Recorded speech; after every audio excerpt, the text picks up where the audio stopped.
तकबीर। अस्सलामु अलैकुम रहमतुल्लाह। अशहदु अल्ला इलाहा इल्लल्लाह वहदहु ला शरीक लहू वअशहदु अन्ना मुहम्मदन अब्दुहु व रसूलुहु। अम्मा बादु फ़अऊज़ु बिल्लाहि मिनश शैतानिर रजीम। बिस्मिल्लाहिर रहमानिर रहीम। अल्हम्दुलिल्लाहि रब्बिल आलमीन। अल्हम्दुलिल्लाहि रब्बिल आलमीन। अर्रहमानिर रहीम। मालिकि यौमिद्दीन। इय्याका नअबुदु व इय्याका नस्तईन। इहदिनस सिरातल मुस्तकीम। सिरातल लज़ीना अनअमता अलैहिम गैरिल मग़ज़ूबि अलैहिम वलद्दाल्लीन।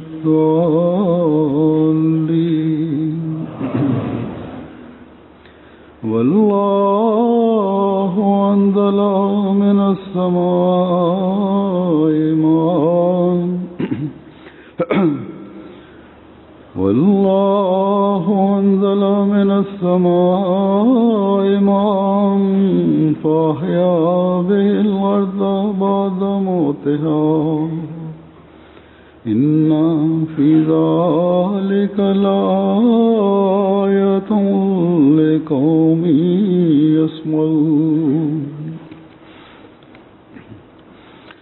वस्समाइ ज़ातिर रज्इ वल अर्ज़ि ज़ातिस सद्र। ये आयात जो मैंने पढ़ी हैं, ये सूरह नहल की पहली आयत है। Premier verset est de la sourate An-Nahl, dont la traduction est: Allah a fait descendre de l'eau du ciel afin de ranimer la terre après sa mort.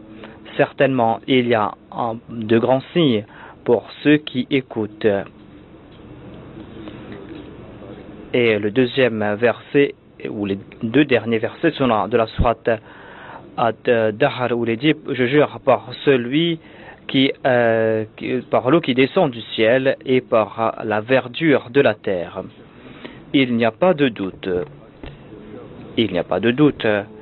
que, et toute personne qui croit en Dieu, qui a certitude en Dieu, qui croit en Dieu, accepte ce fait, à savoir qu'Allah est celui qui fait tourner ce système, le système de l'univers, même si tout le monde peut comprendre cela ou pas. Mais en tout cas, tout le monde, toute personne, tout croyant, considère Dieu comme source de toute puissance. On trouve cela en toute personne qui se dit musulman. Son intelligence voilà ce que lui dit son intelligence, voilà ce qui lui dit aussi sa connaissance de la religion. Un musulman ordinaire comprend que toute chose qui existe sur terre et dans le monde a été créée par Dieu. Et il considère le ciel et la terre et tout ce qui existe comme la création de Dieu. Et que tout cela existe sur terre ou dans le monde par le plaisir de Dieu. Et c'est Dieu qui maintient tout cela. Et c'est par la permission de Dieu que tout va disparaître. Et il en fut ainsi, et il en sera ainsi.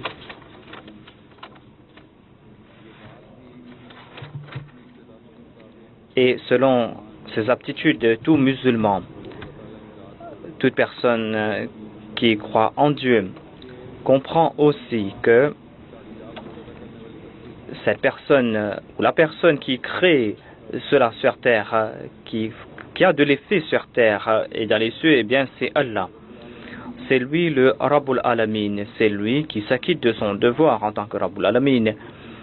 Et ainsi, depuis la création de toutes choses, c'est lui qui pourvoit aux besoins de toute créature, de toute chose, depuis sa création jusqu'à son épanouissement. Et il a créé l'homme, le meilleur de la création, et ainsi, il a asservi de nombreuses créatures à l'homme. Et ainsi, l'homme, sans faire d'efforts, arrive à profiter de cela. Dieu a créé ses moyens pour l'homme sans que l'homme n'ait à faire d'efforts. Et afin de démontrer encore une fois sa Rububiyya, il ne se contente pas non plus de démontrer aussi sa Rahmaniyya.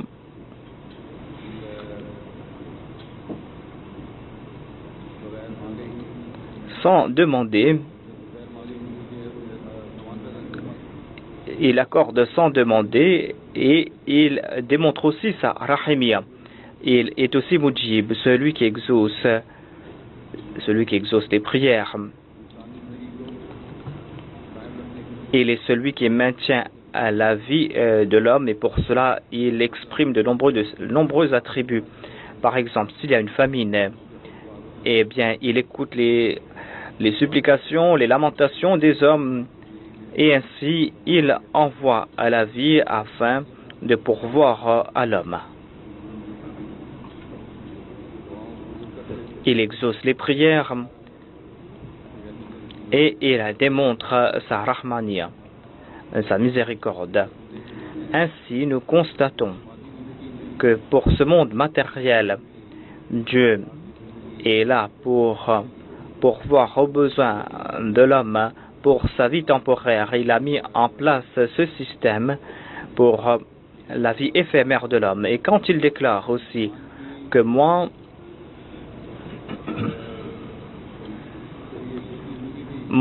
j'ai aussi fixé une autre vie pour l'homme. J'ai mis en place un autre système pour la vie de l'homme. Et la base de cette vie, de cette autre vie, se repose sur cette terre. Elle dépend de toutes ses actions. Dépendra de toutes ses actions,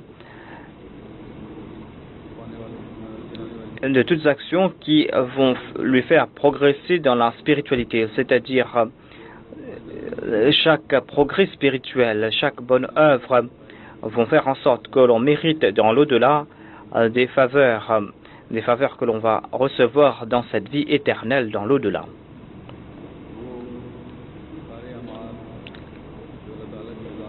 Toutes ces actions qu'on va accomplir pour le plaisir de Dieu, eh bien, Dieu va nous récompenser pour ces actions dans l'au-delà, dans cette vie éternelle.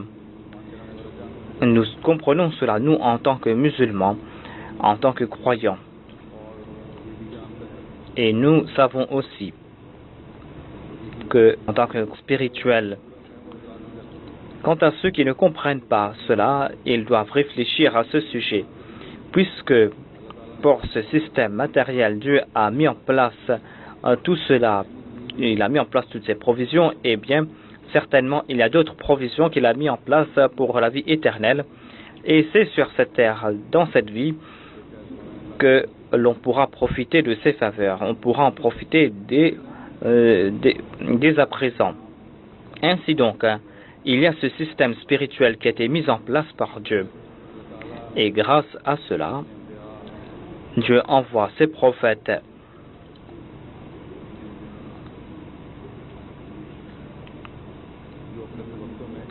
Ces prophètes qui à différents moments sont comme ces pluies qui cette eau qui est là pour arroser toutes ces personnes. ces personnes qui ont vécu à l'époque de ces prophètes.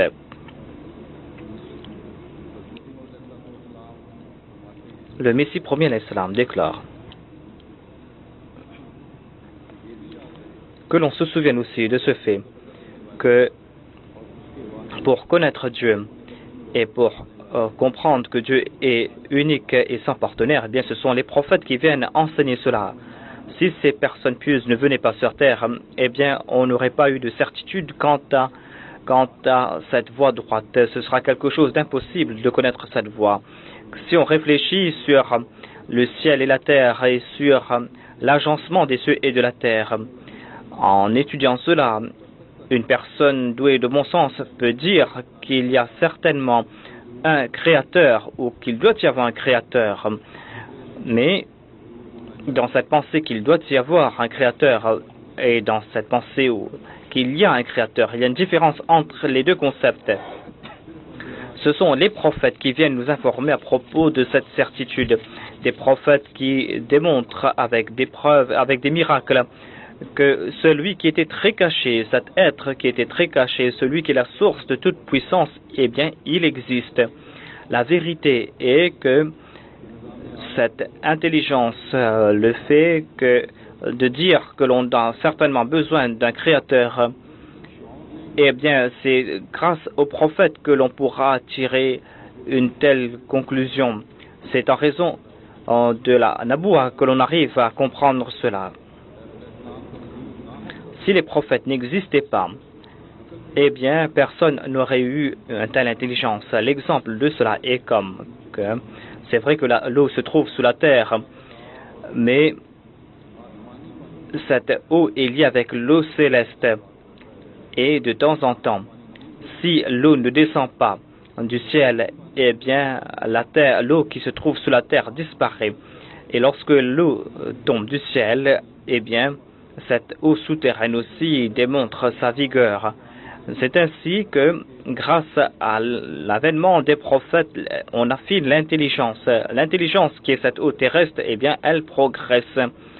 Et ensuite, après une longue période, lorsqu'on passe après une longue période, lorsqu'un prophète n'a pas été envoyé pour une longue période, eh bien, cette eau commence à devenir de plus en plus sale et bien, ensuite se répand le polythéisme et le shirk. Tout comme il y a une lumière dans l'eau. Et en dépit de cette lumière, l'œil a besoin du soleil. De même, les intelligences de ce bas monde qui se ressemblent à cet œil auront toujours besoin du soleil de la Naboua. Et lorsque ce soleil va se cacher, eh bien, il y aura l'obscurité qui va se répandre. Est-ce que vous pouvez voir uniquement avec vos yeux? Certainement non. De même, sans la lumière de la Naboua, vous ne pourrez rien voir.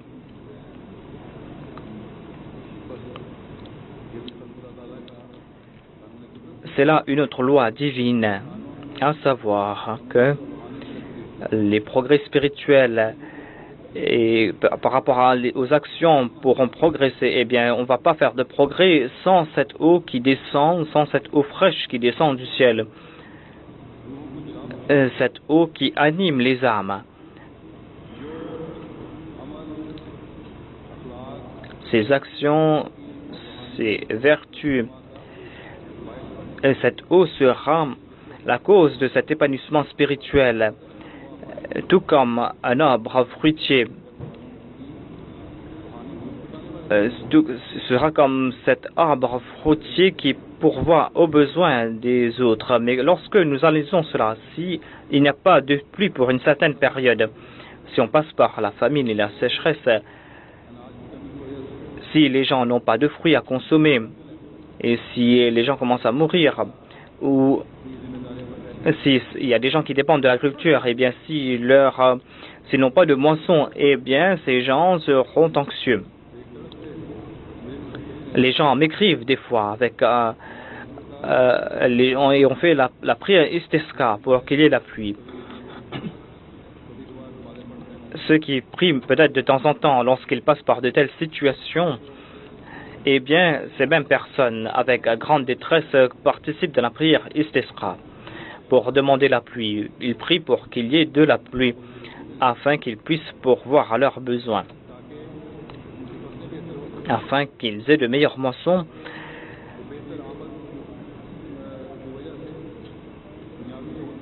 et afin qu'ils puissent profiter des faveurs matérielles. La pluie est quelque chose.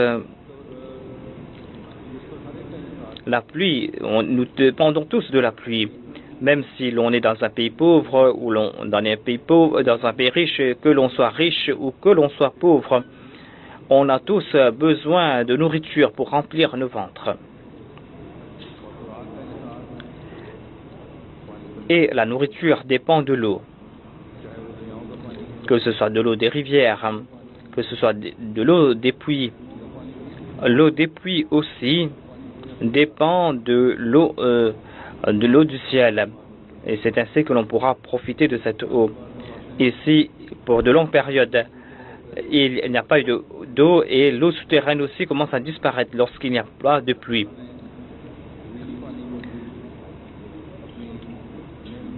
Dieu a déclaré que parmi ses faveurs, il y a cette eau souterraine.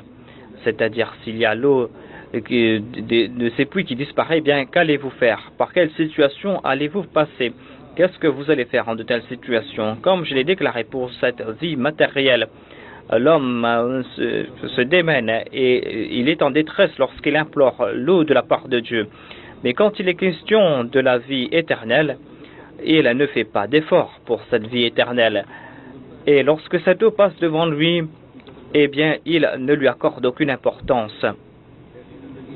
Alors que cette vie qui est éternelle, pour cette vie éternelle, eh bien, on doit faire davantage d'efforts. Certes, il y a quelques-uns qui sont en détresse et qui implorent Dieu et qui demandent pour que Dieu envoie cette eau spirituelle, cette eau qui va les ranimer, cette eau qui va leur accorder la vie. Mais la majorité est inconsciente, est insouciante à ce sujet.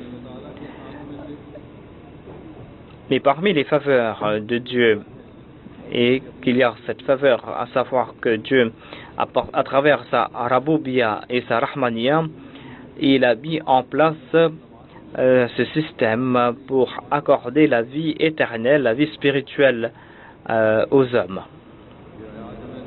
Dans ces versets que j'ai récités, comme vous l'avez entendu à la lumière de la traduction, Allah a cité l'eau qui descend du ciel.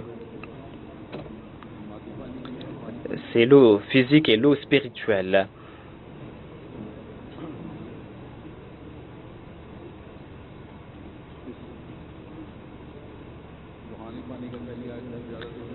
On trouve mention de cette eau spirituelle dans la sourate An-Nahl. Dans le premier verset, on trouve mention de cette eau. Il est dit Wallahu anzala minas sama'i ma'an.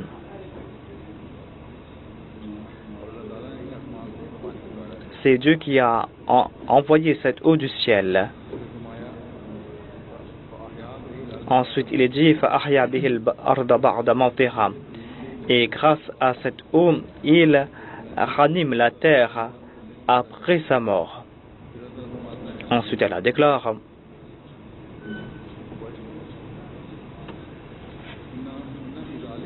Inna fi dhalika la ayatan liqawmin yasma'un.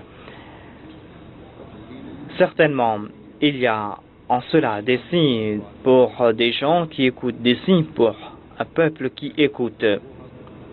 C'est-à-dire,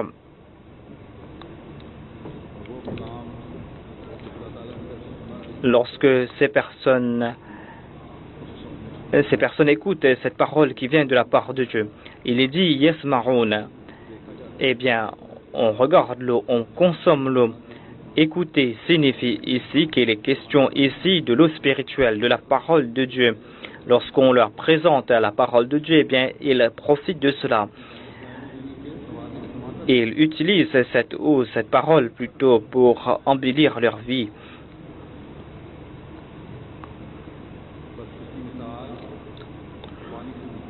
Ainsi, on a dit que l'eau, que la parole divine ressemble à cette eau.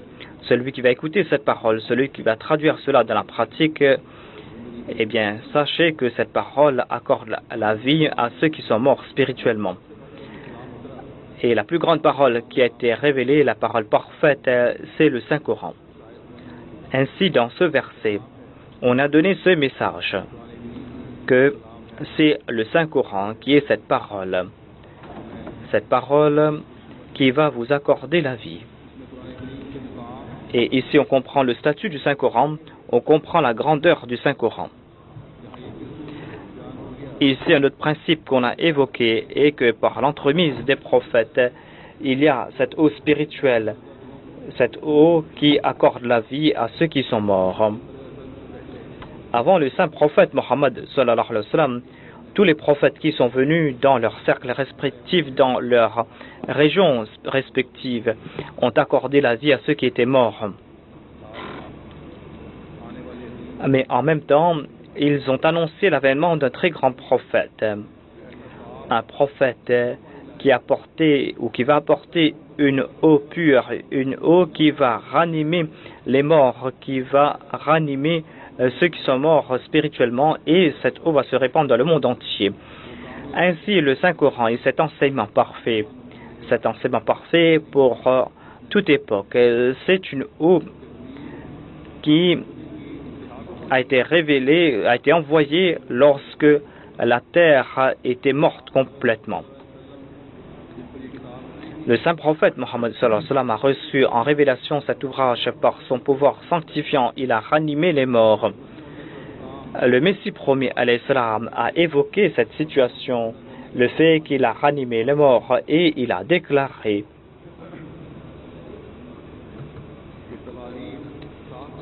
l'histoire démontre cela, et dans le Saint-Coran, on trouve mention de cela clairement, que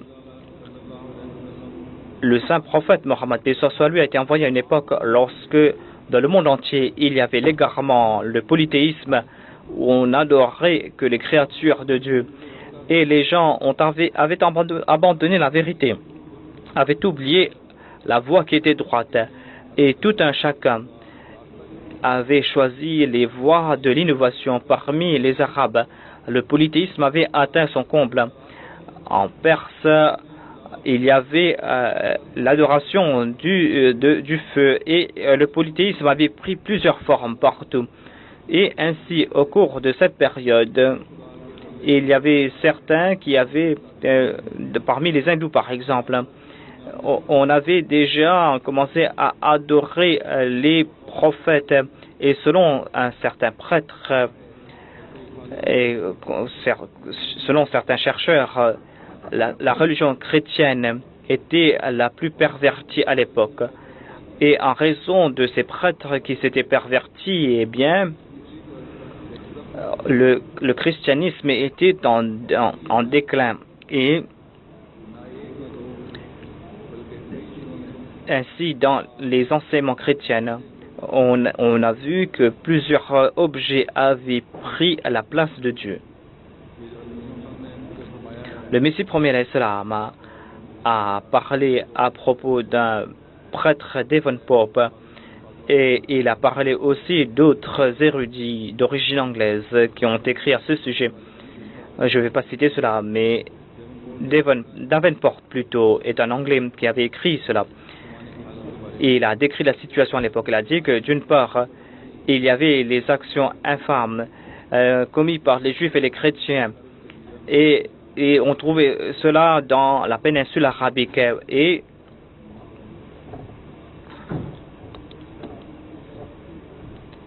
M. Davenport a déclaré que ces groupes chrétiens hindous, juifs plutôt, avaient formé plusieurs groupes.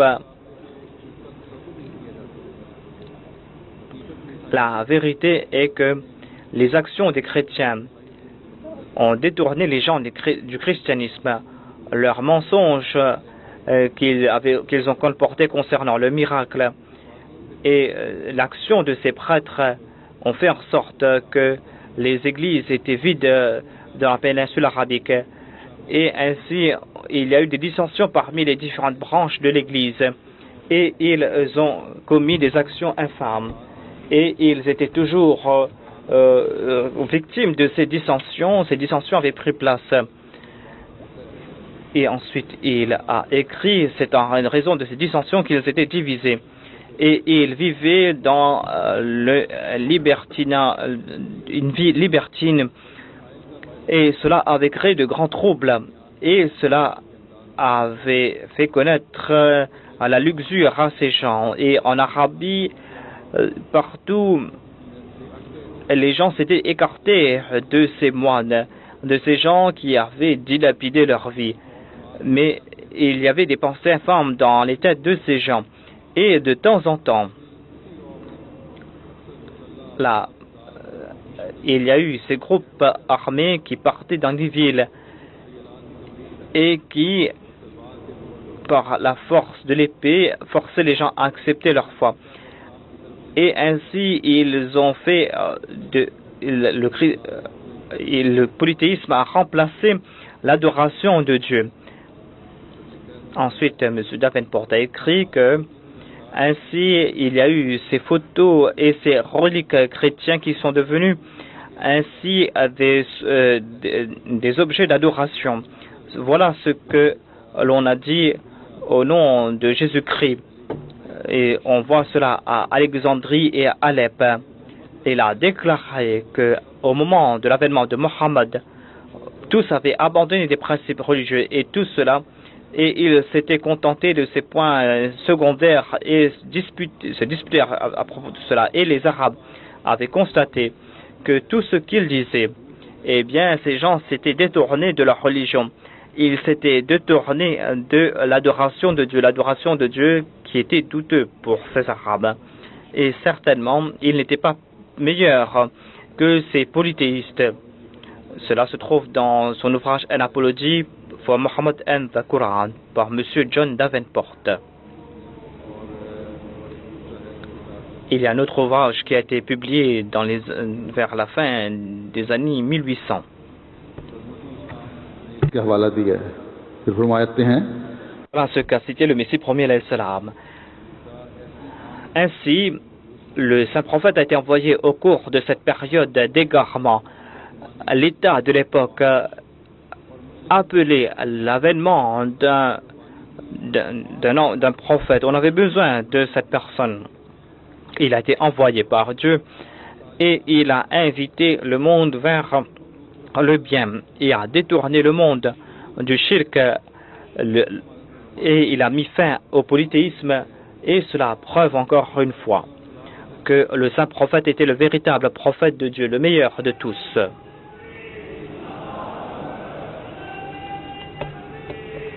Hazrat Muhammad Mustafa, Hazrat Muhammad Mustafa, Hazrat Khatamul Anbiya, Hazrat Khatamul Anbiya, Mohsen Insaniyat, Ghulam Ahmad ki, Narae Takbir. फिर आप फरमाते हैं सच्चा होना उनका. Ensuite, le Messie premier alayhi salam déclare une autre preuve de sa véridicité et que lorsque l'obscurité s'est répandue, eh bien le monde avait besoin d'un guide et la sunna de Dieu devait envoyer cela puisque selon la loi de la nature est telle que lorsque quelque chose atteint son comble en ce bas monde, eh bien la miséricorde de Dieu est là pour faire disparaître ce mal lorsque ce mal atteint son comble. Par exemple, lorsqu'il y a une famine complète et lorsque les gens commencent à mourir, eh bien Dieu envoie une pluie. Et lorsqu'il y a une épidémie qui se répand et des gens meurent par millions, eh bien Dieu transforme la situation où Dieu fait naître un médicament. Et lorsque un peuple est victime d'un tyran et en fin de compte, il envoie un justicier, une personne qui va faire preuve de justice. Et ainsi, lorsque les gens oublient la voie droite, eh bien Dieu le Tout-Puissant, de sa part, envoie quelqu'un en lui accordant cette vision et en lui accordant sa parole, il guide l'humanité afin que l'on puisse réformer après cet égarement. Ainsi donc, le Créateur, qui est Al-Qayyum,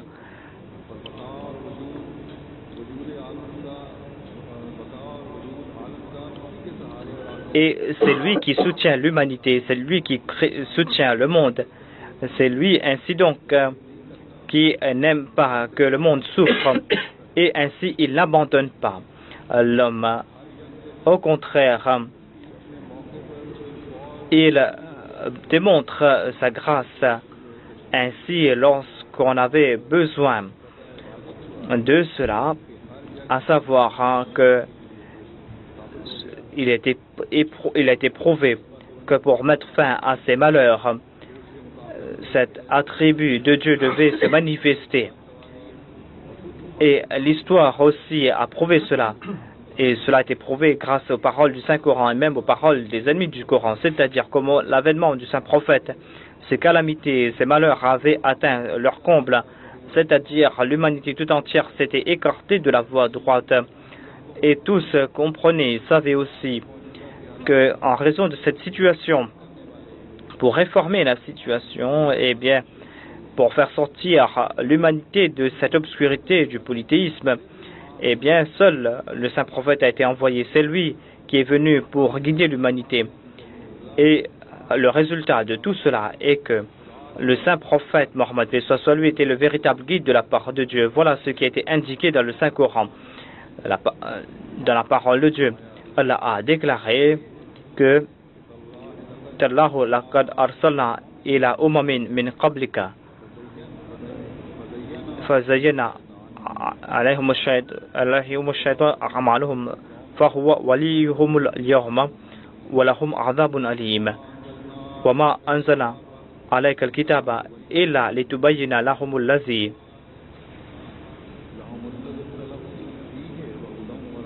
وهدى ورحمة لقوم يؤمنون والله أنزل من السماء ماء فأحيا به الأرض بعد موتها إن في ذلك لآية لقوم يسمعون.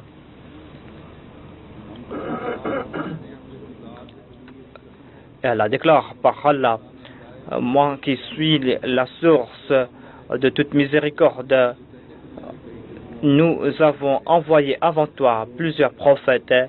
Ces gens s'étaient écartés de la voie droite en raison de Satan. Satan est leur ami. Et ce livre a été envoyé afin que tu puisses mettre fin à leur dissension, afin que tu puisses leur présenter la vérité. La vérité est que le monde entier était mort et Dieu a envoyé cette eau du ciel et a ranimé cette terre de nouveau. C'est ainsi de la véridicité, mais c'est ainsi pour ceux qui écoutent, c'est-à-dire ceux qui cherchent la vérité. Ensuite, le Messie premier l'Islam déclare que voilà donc les 3 points que j'ai évoqués pour prouver le fait que le Saint-Prophète était le véritable guide. Voyez comment cela a été évoqué dans ces versets. Il y a tout d'abord ceux qui étaient morts spirituellement. Ils sont comme cette terre aride et la parole divine est comme cette eau qui descend du ciel. Et c'est une miséricorde qui descend toujours, une miséricorde qui protège l'homme de la destruction. Ensuite, il est dit que selon la loi divine, cela ne se limite pas à l'eau physique, mais l'eau spirituelle aussi a cette même vigueur lorsque l'égarement se répand. Et ici aussi, la miséricorde divine est là pour mettre fin à ces malheurs. Et dans ces mêmes versets, on trouve mention d'un autre point, à savoir qu'avant l'avènement du Saint-Prophète Mohammed, soit lui, les hommes s'étaient égarés. Et il est dit à la fin que sa parole de Dieu a ranimé ces hommes. Ensuite, c'est là un signe de cette parole de Dieu. Et il est dit à ces personnes qu'ils doivent comprendre que le Coran, le Furqan, Majid est de la part de Dieu. Ainsi, grâce à ces paroles, l'on comprend la situation à l'époque du saint prophète, le besoin de son avènement. On comprend aussi la vérité du Saint-Coran. D'autre part, l'on comprend aussi le fait que le Messie promis alayhi salam nous a présenté le statut véritable du saint prophète Mohammed Mustafa sallallahu alayhi wa sallam. C'est là une réponse à ces soi-disant oulémas, ces soi-disant gardiens de la religion qui accusent le saint prophète Mohammed que le Messie promis alayhi salam a abaissé le statut du saint prophète et qu'il a rejeté le fait qu'il soit le Khataman Nabiyyin. Ainsi donc, les musulmans ne doivent pas suivre leurs soi-disant ulémas. Et au lieu de critiquer le saint prophète Mohammed Mustafa sallallahu alayhi wa sallam, au lieu de commettre ces actes de persécution, au lieu de dépasser les limites dans ces crimes, eh bien qu'ils réfléchissent ces musulmans et qu'ils prient aussi. Sinon, certainement, ils vont se présenter à Dieu et ne pourront pas dire qu'un tel nous a égarés. Chacun aura à rendre des comptes concernant ses actions. Ainsi, c'est un moment pour réfléchir pour ces soi-disant ennemis, ces personnes qui sont les ennemis de l'Ahmadiyya. S'ils n'ont pas confiance en nos paroles, eh bien qu'ils lisent le Saint-Coran. Au nom de la Khatm an-Nabuwah, et ils sont en train de dire nombre de choses aux mains du saint prophète Mohammed le 7 septembre dernier. Il y a eu cette conférence au nom de la Khatm an-Nabuwah. Ils auraient dû parler de l'amour du saint prophète, mais là-bas, dans cette conférence, ils ont tout simplement invectivé, insulté le Messie promis alayhi salam. Ils ont seulement insulté la Jamaat et ils ont poussé la masse à les tuer, c'est-à-dire à tuer les Ahmadis quand ils méritent le meurtre. Ces actions, voilà les actions qu'ils commettent. Est-ce que cela n'indique pas l'action qui avait été évoquée par Davenport à propos de ce qu'avait dit le saint prophète Mohammed lui concernant la situation à l'époque de l'avènement du saint prophète Mohammed lui? Est-ce pas là une indication concernant la corruption qui s'est répandue, ou est-ce que cela prouve que le monde est guidé ou que le monde profite de cette eau spirituelle? Voilà, ces éléments sont-ils là pour guider l'humanité? Lorsque le saint prophète a été envoyé, lorsqu'il a constaté que ces gens qui étaient empêtrés dans l'obscurantisme, lorsqu'il a poussé ces gens à atteindre les plus hauts sommets, lorsqu'il en a fait des hommes de Dieu, ces gens ont-ils progressé ou ont-ils reculé? Certainement, le saint prophète a créé une révolution en ces personnes. Il a fait de ces personnes des hommes de Dieu. Et il en a fait donc des hommes de Dieu, ces personnes. Ainsi, aujourd'hui, le monde musulman doit réfléchir à ce sujet en suivant ces ulémas, eux qui commettent ces actions, en suivant ces personnes. Est-ce qu'ils ont réfléchi sur l'état de leurs ulémas? Est-ce qu'ils ont réfléchi sur l'état spirituel et moral de ces personnes? Est-ce que ces ulémas sont aptes à faire de vous des hommes de Dieu, des hommes de vertu, des hommes moraux? Est-ce qu'ils ont la capacité de faire de vous des hommes moraux, au loin de faire de vous des hommes de Dieu? Ces mêmes personnes sont victimes, sont esclaves de leur penchant égoïste. Comment est-ce qu'ils pourront vous mener vers Dieu? Ces personnes, ces hommes sont comme cette eau qui ne bouge pas, cette eau nauséabonde, cette eau qui commence à être nauséabonde parce qu'il n'y a pas d'eau, cette eau qui n'est pas source de guérison mais source de maladie. C'est comme cette eau stagnante. Voilà comment sont ces gens. À propos de ces hommes, dans un hadith, le saint prophète Mohammed sallallahu alayhi wa sallam a déclaré, hadith cité par Hadrat Ali radiyallahu anhu, il a déclaré que le saint prophète Mohammed lui a déclaré qu'un temps viendra lorsque de l'islam il ne restera que le nom et du Coran il ne restera que les paroles.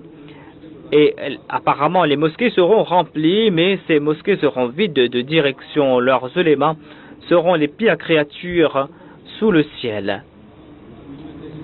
Ce sont eux qui vont fomenter ces troubles et ces troubles vont retourner contre eux. C'est-à-dire, ils seront la source de tous ces malheurs. Voilà la situation de ces gens aujourd'hui.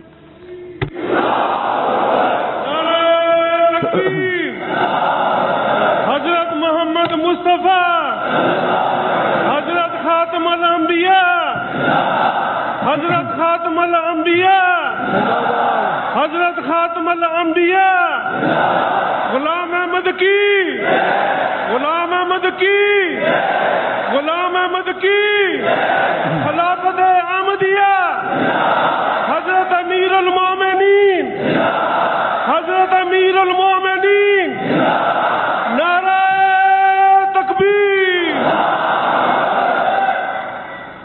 जब हज़रत मसीह मौद अलैहिस्सलाम Quand le Messie promis alayhi salam a fait sa déclaration, lorsqu'il a été envoyé, telle était la situation de ces soi-disant ulémas. Et leur situation est la même aujourd'hui. Davenport a décrit la situation des chrétiens d'alors. Nous voyons la même situation parmi ces ulémas. La situation de ces ulémas est la même. Peut-être qu'on ne trouvera que quelques-uns qui diront la vérité. Il y aura quelques-uns seulement qui voudront dire ou écouter la vérité. Tous ne cherchent que leurs avantages et leurs intérêts. Et pour leurs intérêts, ils sont là, prêts à outrepasser toutes les limites. M. Davenport a décrit la situation à l'époque du saint prophète Mohammed sallallahu alayhi wa sallam. Et nous voyons la même chose à l'époque du Messie promis alayhi salam. Nous voyons la même chose aujourd'hui aussi. Le saint prophète avait fait une prophétie concernant cette période. J'ai cité ce hadith à ce sujet. Et nous sommes en train de vivre cette époque. Ces paroles se sont réalisées lettre après lettre, mot par mot. Ces lettres se sont réalisées. Nous ne disons pas ça nous-mêmes. Nous ne disons pas cela pour l'établir. Nous ne sommes pas en train d'accuser les autres. Mais tout musulman épris de justice dit la même chose. Et le Messie, ils disent la même chose à l'époque du Messie promis alayhi salam et continuent à dire la même chose aujourd'hui. Je vais citer leurs écrits parmi ces ulémas qui ont dit la vérité à cette époque.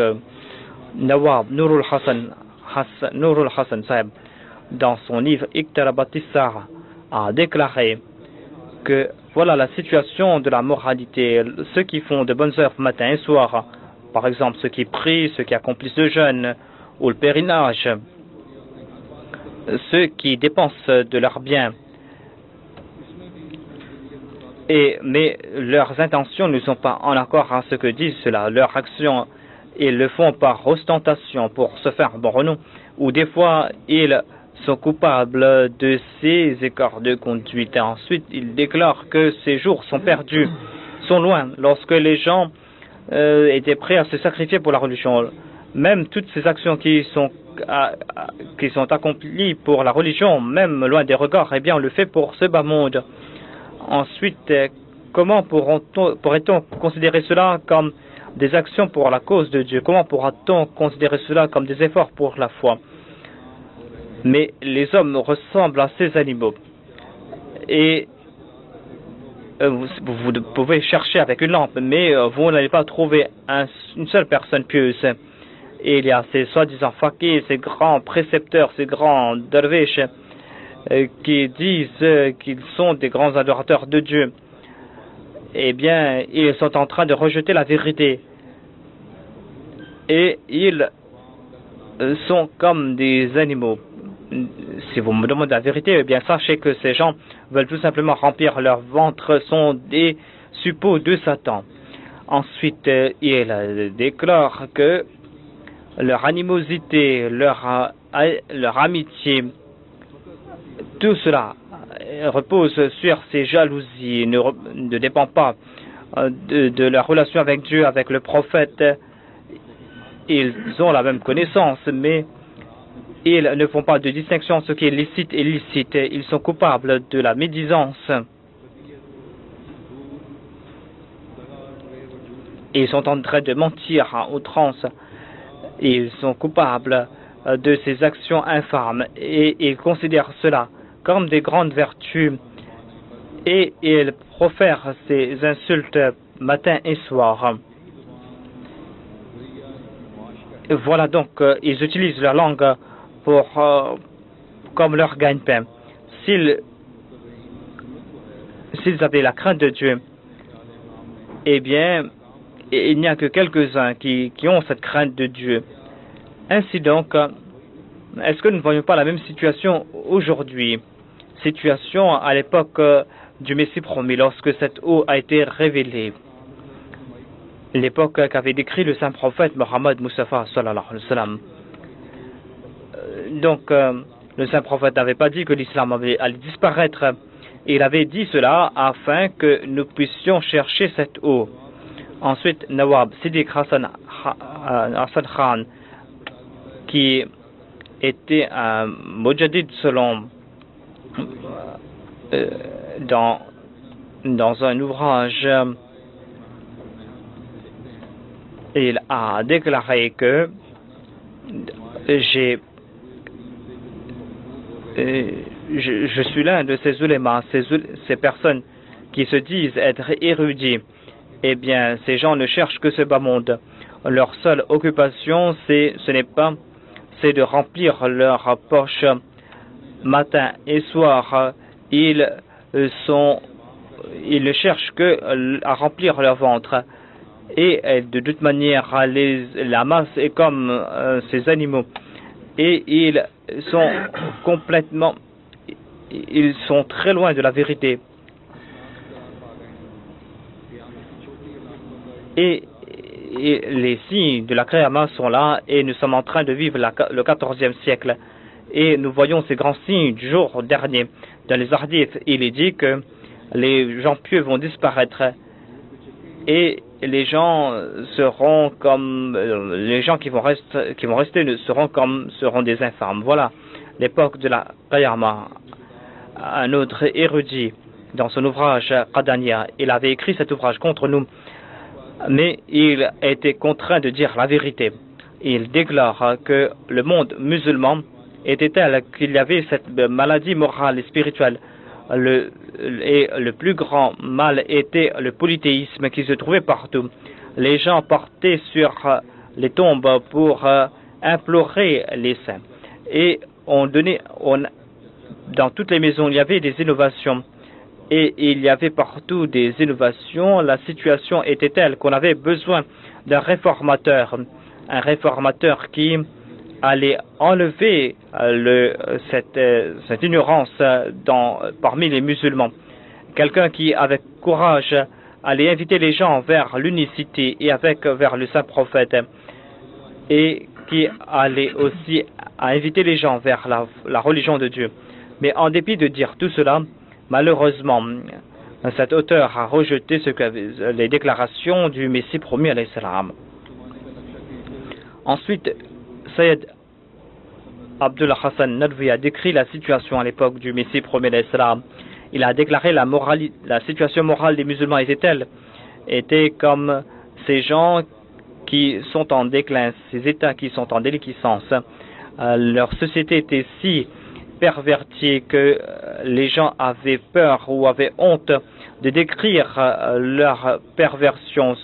Ces perversions, ces péchés, faisaient partie de leur société. Et partout, il n'y avait que des ivrognes. Et on consommait aussi des drogues. Et cela mettait fin à leur santé. Et il y avait aussi ces réunions religieuses. Et ces mêmes ulémas sont en train de dire que voilà, on n'a pas besoin de réformateurs. Le Maududi a déclaré que partout s'est répandu le polythéisme et les actes polythéistes qui s'étaient répandus avant l'avènement de l'islam. Ces musulmans qui sont venus de l'extérieur, eh bien, ces musulmans n'étaient pas dans une meilleure situation que les musulmans en Inde. Ils étaient victimes de leur égocentrisme. Il y avait très peu de personnes qui étaient animées de ces sentiments religieux et sincères. Ensuite, il a déclaré que le déclin avait atteint son comble. Et on a vu toutes ces faiblesses qui grandissaient, qui s'étaient épanouies au cours des siècles. Et les gens ne cherchaient plus l'avantage du peuple. Les gens étaient tout simplement là pour assouvir leurs besoins individuels. Il y avait des traites parmi ces musulmans. Et tous les ennemis de l'islam profitaient de ces traites en les corrompant et pouvaient leur demander de rendre les services les plus pires. Et lorsqu'on leur appelait pour servir la religion, eh bien, ils nous frappaient à coups de pierre. Voilà donc la situation décrite par ces musulmans. À une telle période, à une telle situation, est-ce qu'on n'avait pas besoin de cette eau spirituelle? Une eau spirituelle, alors que tout le monde a accepté que les paroles du saint prophète s'étaient réalisées. Et ces pires créatures décrites par le saint prophète Mohammed Mustafa sallallahu alayhi wa sallam, est-ce qu'ils ne sont pas en train d'accepter l'existence de ces créatures?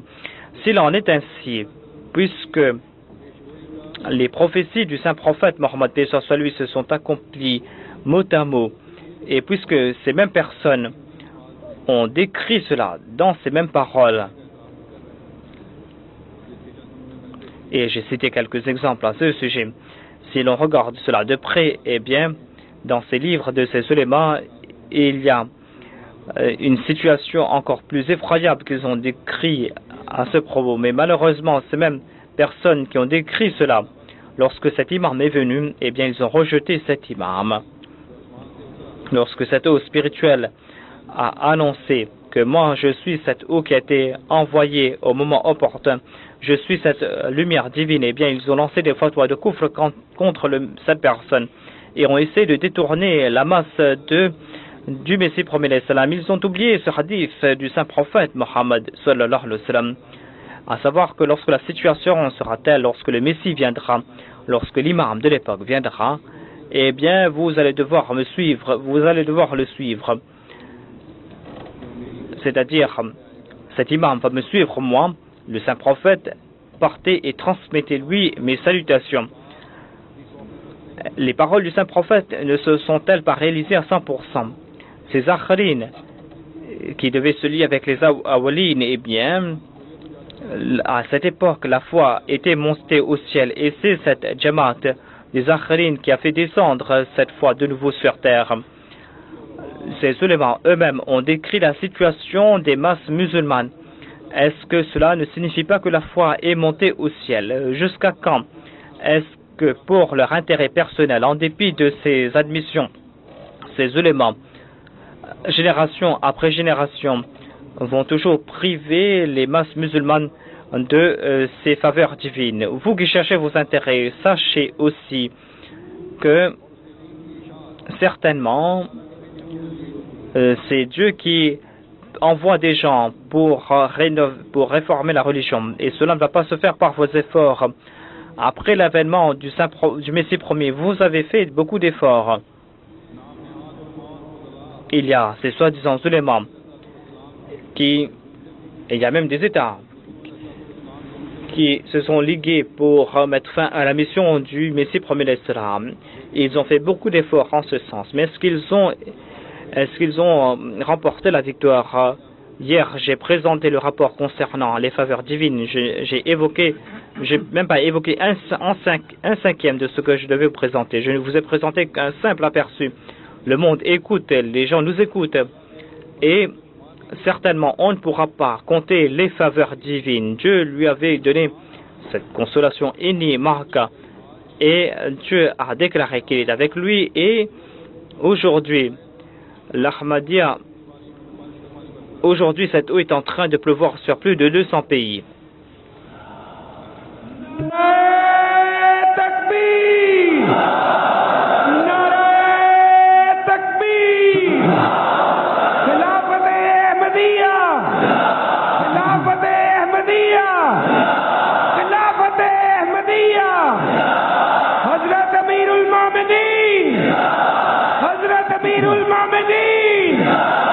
Ghulam अहमद की गुलाम अहमद की नारे तकबीर।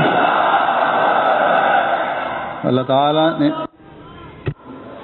ताला ने जब Allah s'est adressé au Messie premier salam. Il a dit Anta min ma'ana wa hum min fashal, c'est-à-dire toi tu es de notre eau, c'est-à-dire eux ce sont des gens infâmes, incapables. Et cette eau de Dieu va abreuver la terre et ces gens ne pourront pas arrêter le Messie premier salam. Certainement, ils vont commettre des accouars, ils vont proférer ces insultes. Ils continuent à le faire et ils vont le faire aussi. Tout comme je l'ai déclaré auparavant, ils l'ont fait, mais ils n'ont pas arrêté le progrès de l'Ahmadiyya et ne pourront pas l'arrêter, Inch'Allah. Mais ces gens doivent aussi regarder aussi sa situation. Il y a aussi des intellectuels parmi eux. Il y a des gens qui écoutent leurs sermons, des intellectuels qui les écoutent. Mais est-ce qu'ils n'ont pas compris? Est-ce qu'ils ne veulent pas voir? En s'opposant à l'Ahmadiyya, est-ce qu'ils ont pu réformer la Ummah des musulmans? Voyez-vous une réforme quelque part? Est-ce qu'ils ont pu, dans le domaine du tablir, prêcher le message de l'islam et établir une relation vivante entre les gens et Dieu? Est-ce qu'ils ont pu publier le Saint-Coran dans le monde, diffuser cela et traduire cela dans différentes langues du monde et transmettre le message de Dieu à tout un chacun et faire des sacrifices pour cela? Est-ce qu'ils ont fait des sacrifices en ce sens? Si ils ont pu ouvrir quelques madrasas grâce à des pétrodollars, si au nom de la paix, ils ont pu ouvrir quelques madrasas pour former des terroristes et des gens qui vont contrer l'Ahmadiyya, eh bien cela va à l'encontre des enseignements de l'islam. Ce n'est pas cela le but de l'avènement du saint prophète. Et ces efforts accomplis par ces soi-disant protecteurs de l'islam, ces efforts ont-ils pu mettre fin au désarroi parmi les musulmans? Certainement non. Au contraire, ce désarroi ne fait que de prendre de l'ampleur. 150 ans de cela, les ulémas d'alors avaient décrit la situation de l'islam. Et aujourd'hui, nous voyons la même chose. Certes, si on veut voir l'image véritable de l'islam, si l'on veut comprendre ce que c'est l'islam, eh bien, cet islam, c'est l'islam présenté par le Mahdi de l'époque. Et ceux qui écoutent cela, ceux qui entendent cela, eh bien, parmi eux, il y a des centaines de chrétiens qui sont en train d'embrasser l'islam. Aujourd'hui aussi, la situation est la même et ils sont en train de décrire la même situation, ces musulmans. Ce ne sont pas là nos paroles, au contraire, de temps en temps, ils disent la même chose. Je vais présenter donc ce qu'ont dit les gens de notre époque. Il y a un grand érudit de Sindh, Qasim Shah Sahib Rashidi, a déclaré que il y avait des dissensions parmi les premiers musulmans, mais ils n'arrivaient pas à progresser.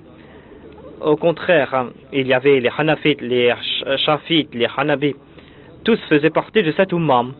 Mais ici, il y a la violence qui ne fait que de prendre de l'ampleur. Il n'est plus question de Hanafites, même les Ahl Hadith ne sont pas prêts de prier les uns derrière les autres. Pourquoi cela? Pourquoi est-ce que celui-là, il récite Bismillah à voix basse? Et pourquoi est-ce que l'autre ouvre ses mains? Mon père avait dit à ce sujet que, mon fils, que nous disons à tous les gens que voilà, celui-là il est un kafir, celui-là n'est pas musulman, celui-là ne prie pas. Et Allah a créé de mêmes personnes parmi nous qui ont déclaré que vous aussi vous n'êtes pas des musulmans, vous aussi vous ne faites aucune prière. Nous devons ouvrir nos yeux, a dit celui-là.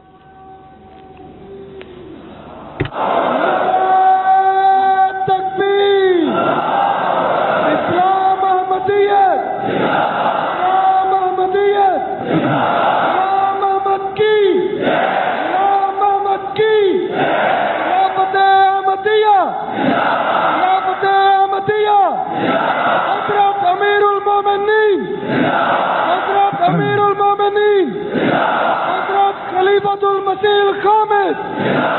Nara Takbir. ये हवाला इनका एक ज़रब हक रसाला नवंबर 2004 का Cela a été publié en 2004. Ensuite, dans un autre journal d'avril 2004, quelqu'un a écrit qu'on se demande que les musulmans, pourquoi est-ce qu'ils sont en train désarroi, pourquoi est-ce qu'ils sont en train de souffrir. L'islam a une grande force, mais pourquoi est-ce que nous sommes des esclaves? La vérité est que, en dépit d'être des musulmans, pourquoi est-ce que nous sommes humiliés? La réponse, il la donne. Il est en train de répondre à cela. Il la déclare. La réponse toute simple est que nous qui récitons la kalima, eh bien, nous qui disons être les mêmes créatures du même Dieu, le Saint-Coran est en train de rejeter nos déclarations. Nous disons quelque chose, mais le Saint-Coran rejette ce que nous accomplissons. Il y a des contradictions entre nos paroles et nos actions. Il a déclaré que tant que nous ne vont pas faire en sorte que nos désirs égoïstes sont en train de suivre les enseignements de l'islam, tant qu'on ne suit pas les enseignements islamiques et tant que nous n'allons pas abandonner ces méfaits, eh bien, le fait que nous soyons musulmans, nous disons musulmans, ne servira à rien. Au contraire, nous serons toujours victimes de ces forces sataniques. Ensuite, il a déclaré que si nous voulons nous protéger de cette humiliation, si nous voulons nous venger, sinon nous sortir de ces forces sataniques, eh bien, nous devons être tout d'abord de vrais musulmans. Soit nous devons abandonner l'islam, c'est-à-dire abandonner complètement l'islam. C'est ainsi que nous serons à l'abri. Ou soit on doit pratiquer l'islam et traduire cela dans la pratique, c'est-à-dire, et sans établir le califat, il sera tout à fait faux de dire que l'islam existe. Le moulaïsme est en train de créer des divisions. Il y a ces organisations qui sont là et qui veulent tout simplement leurs intérêts. C'est là un autre malheur. Ensuite, il déclare aussi que c'est l'islam qui transforme les hommes. Cet islam, l'islam véritable, est cet islam qui fait des hommes de Dieu. Voilà donc l'islam véritable. Il a déclaré que l'islam transforme la situation des sociétés, la situation des peuples et des relations internationales. Voilà cet islam qui a été envoyé par Dieu. Voilà cette eau spirituelle que vous avez rejetée. Quand vous allez rejeter cela, vous allez passer par de telles situations. Ensuite, dans une édition de la Nawai Waqt, il est dit que nous ne profitons pas de ces bénédictions de l'islam, l'islam de l'époque des premiers califes. Il n'y a plus de justice, de fraternité, il n'y a plus d'unité. Il y avait cela à l'époque, mais maintenant, au lieu de la justice, il y a l'injustice. Au lieu de la paix, il y a plus de paix. Il y a des préjugés, il y a la haine à la place de l'amour. Et nous sommes en train, et sans l'unité, à la place de l'unité, il y a la désunion. Donc le monde musulman est en plein désarroi. C'est là un très grand malheur. Et le monde musulman ne profite plus de l'aide de Dieu. Les musulmans ne sont plus considérés comme croyants. Ensuite, dans le même journal, Nawai Waqt, il dit pourquoi est-ce que nous avons été humiliés. Il a dit que dans un verset de la sourate Al-Baqarah, on trouve mention de cette humiliation. Et nous disons cela sans réfléchir, parce qu'on dit que ces versets ont été révélés pour les Juifs. Mais si nous regardons la situation d'aujourd'hui, nous allons constater que ces paroles du Saint-Coran s'appliquent à la perfection aux musulmans et pas aux Juifs.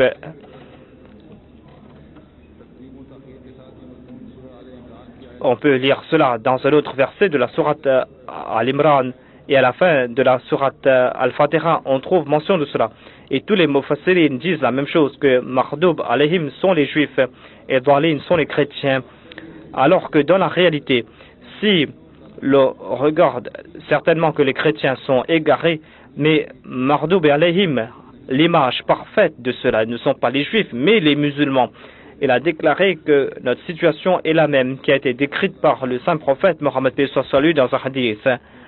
Il a déclaré que j'ai peur qu'attention qu'un moment viendra que un grand nombre de musulmans, vous serez un grand nombre, mais vous serez comme cette écume sur l'eau.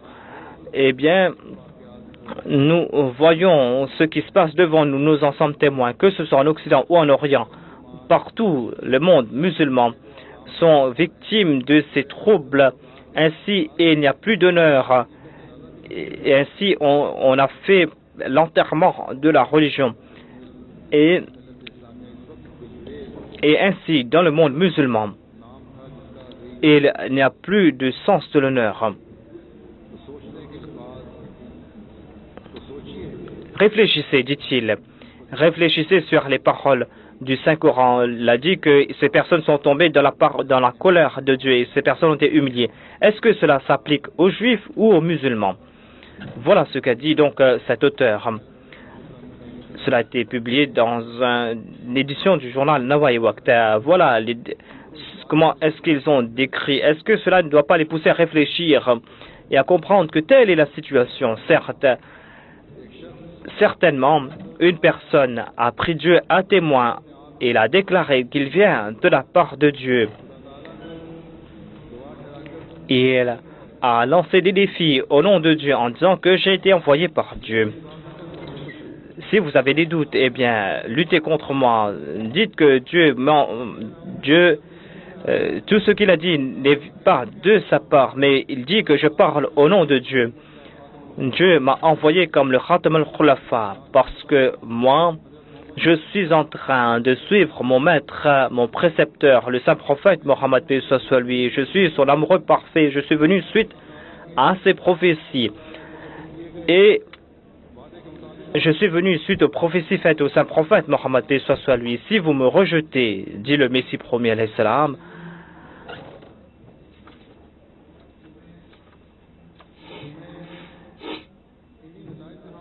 si vous me rejetez, eh bien vous allez subir les mêmes conséquences, vous allez passer par le même état.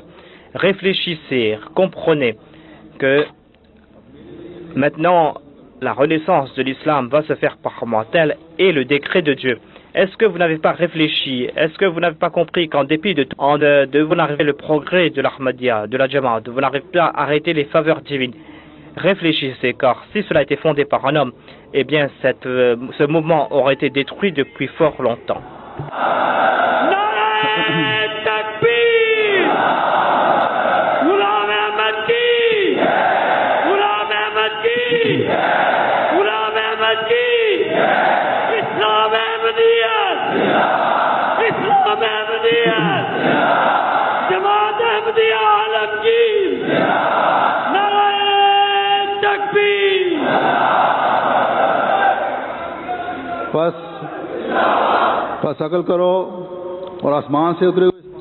Donc, profitez de cette eau qui descend du ciel.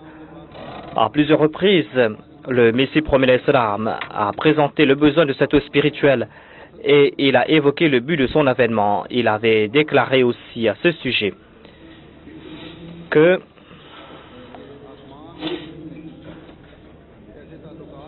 dans les cieux et de la terre, il y a cette relation comme la relation entre le mâle et une femelle. Et il y a ces puits sur cette terre, mais on a besoin de cette eau qui descend du ciel. Tant que l'eau ne descend pas du ciel, la terre sera toujours aride.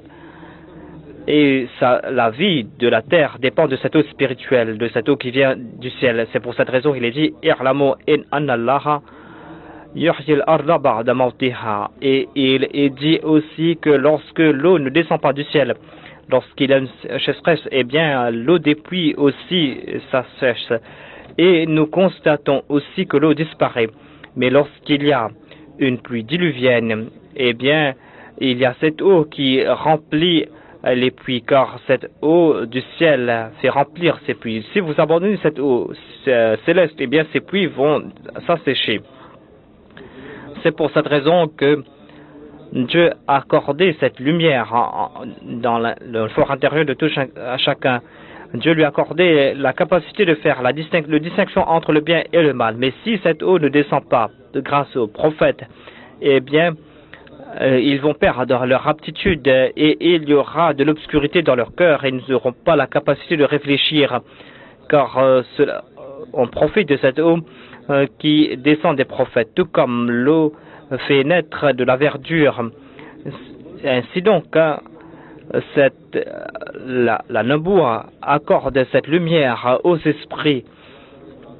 Cela se fait par grade, cela se fait selon l'aptitude de tout un chacun, même si l'on comprend cela ou pas.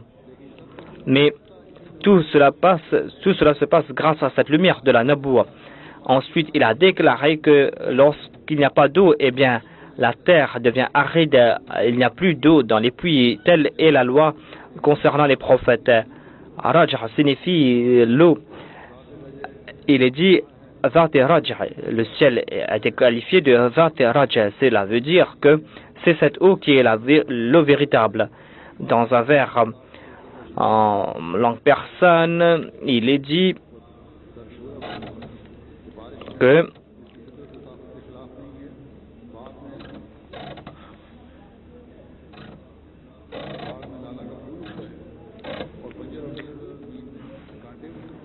l'eau renverse dans les jardins, et voilà ce qui se passe lorsque l'eau spirituelle descend. Il y a des gens de deux natures. Il y a ceux qui sont prêtes et ceux qui sont des gens sourds. Ceux qui sont prêts comprennent cela immédiatement et soutiennent le véridique. Mais les autres ne comprennent pas cela et ils s'opposent au prophète. Voilà ce qui s'est passé à la Mecque lorsque la révélation était envoyée. Lorsque la parole de Dieu a été révélée au saint prophète, eh bien, Abu Bakr et Abu Jahal vivaient sur la même terre. Abu Bakr n'a pas demandé de signe. En entendant cela, la déclaration du saint prophète, il a dit Amana. Mais Abu Jahal a vu signe après signe, mais n'a cessé de rejeter le saint prophète. En fin de compte, il est tombé sous la colère de Dieu et a été détruit. Ainsi donc, la révélation de Dieu fait sortir les gens de nature, ceux qui sont bien, ceux qui sont mauvais, ceux qui sont bons. Il fait la distinction entre les bons et les mauvais.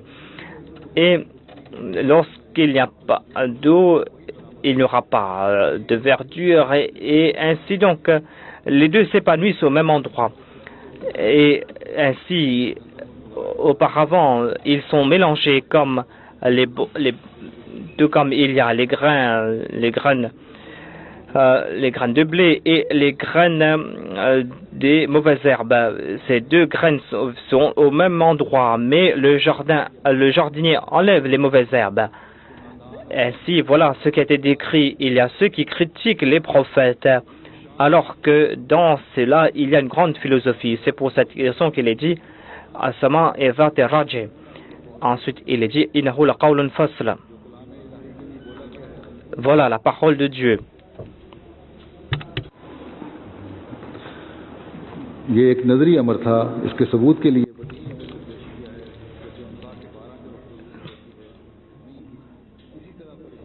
C'est ainsi que les gens ont besoin de cette eau spirituelle. La terre est morte. Nous sommes en train de voir la situation de Zahar al-Fasad fil Barri wal Bahr. Il y a la corruption sur la terre et dans les eaux. Les jungles signifient ceux qui sont à l'intérieur et cela s'applique à chaque couche de la société. Et ils ont décrit la situation. Regardez donc la situation. La situation du monde a changé complètement. Il n'y a plus de spiritualité. Il n'y a plus d'effet de la spiritualité. Il y a les faiblesses morales, l'immoralité partout. Et on ne trouve pas de signe que les gens connaissent Dieu. C'est pour cette raison qu'on avait besoin de cette lumière du ciel, afin d'accorder cette lumière à ceux qui sont prêts. Et Allah a envoyé cette lumière au moment opportun, mais il y aura très peu qui vont profiter de cette eau. Hier même, j'ai cité nombre de récits, et j'ai cité quelques récits à l'époque du Messie premier l'Islam. Il y a aussi d'autres récits contemporains, comment les gens de bonne nature sont guidés par Dieu. Cela s'est passé à l'époque du Messie premier l'Islam, et ces gens ont étanché leur soif, et cela continue jusqu'à présent. et les gens de bonne nature sont en train d'étancher leur soif. Il y a cette révolution spirituelle. Cette révolution spirituelle, cette eau est en train de pleuvoir en Afrique, en Asie, en Europe et aux Amériques, en Australie ainsi que sur les îles. Aujourd'hui, dans l'Almibara, il y avait des représentants de plusieurs pays du monde entier et cela prouve encore une fois que les faveurs divines continuent jusqu'à présent. Nara Takbir! Hazrat Muhammad Mustafa! Hazrat Khatam al-Anbiya! Mohsen Insaniyat! Ghulam Ahmad Ki! Ghulam Ahmad Ki! Qadian Darul Aman! Qadian Darul Iman! Nara Takbir!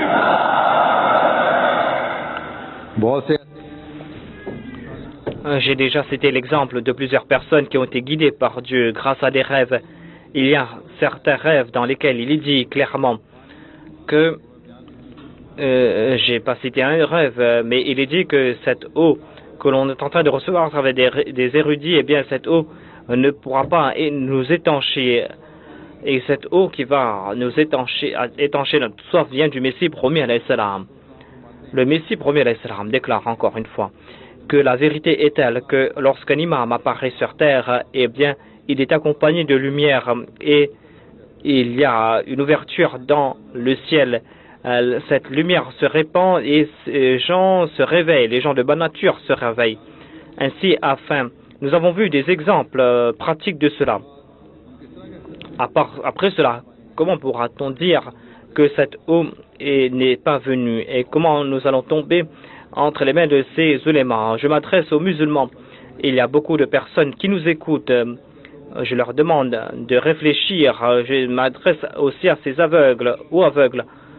Vous qui êtes des soi-disant ulémas, victimes de votre égocentrisme,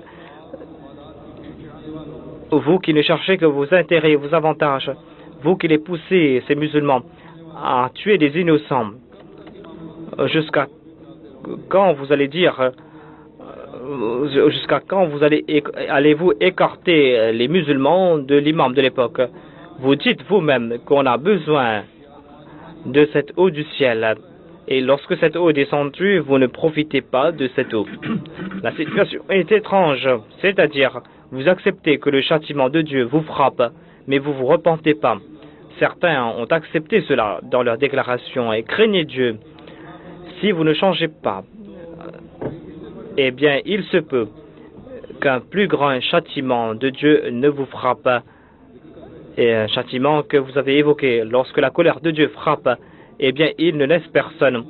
La situation du monde, la situation de ces pays musulmans, ces troubles que l'on voit dans tous ces pays, le fait qu'il y a ces exactions commises par les gouvernants sur le peuple, le fait que le terrorisme est en train d'atteindre son comble, le fait qu'il y a cet extrémisme, le fait que les croyants sont en train de s'entretuer, le fait que vous êtes en train d'offrir vos richesses à des non-musulmans afin de préserver votre pouvoir. Est-ce que cela ne vous pousse pas à craindre Dieu? Réfléchissez, sinon vous allez comprendre que la loi de Dieu, la loi de la nature, la loi de Dieu va agir et la colère de Dieu ne va laisser personne.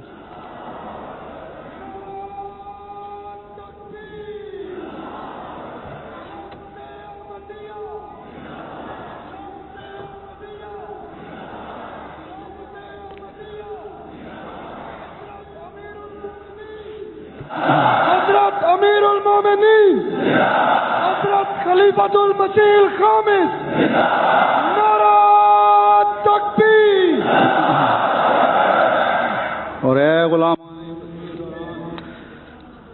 Ô esclaves du Messie de l'époque, vous qui profitez de cette eau qui vous accorde une nouvelle vie, accomplissez vos devoirs, renforcez votre relation avec Dieu et pour guider l'humanité, usez de toutes vos aptitudes.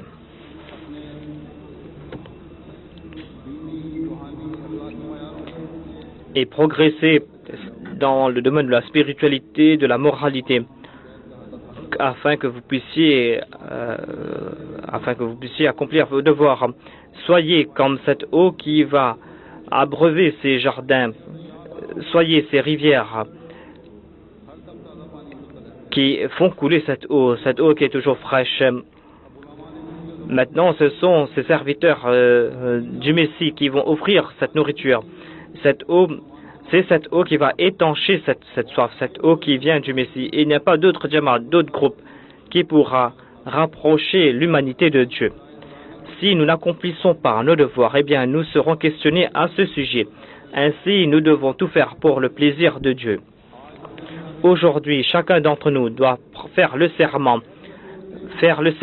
que certainement nous allons préférer la foi au monde et nous allons faire toujours des efforts en ce sens. Nous allons nous allons respecter les conditions de la bay'a et nous allons faire de notre mieux. Qu'Allah nous en accorde la possibilité. Amin. Maintenant, nous allons prier. Dans vos prières, souvenez-vous des prisonniers pour la cause de l'Ahmadiyya. On en trouve au Pakistan. Priez aussi pour les persécutés au Pakistan. Ceux qui sont victimes de ces persécutions, cette persécution qui a atteint son comble dans le Punjab. Priez aussi pour ceux qui sont malades, ceux qui sont victimes de malheur. Qu'Allah vous aide, qu'Allah fasse que vous puissiez retourner sains sauf chez vous. Prions ensuite.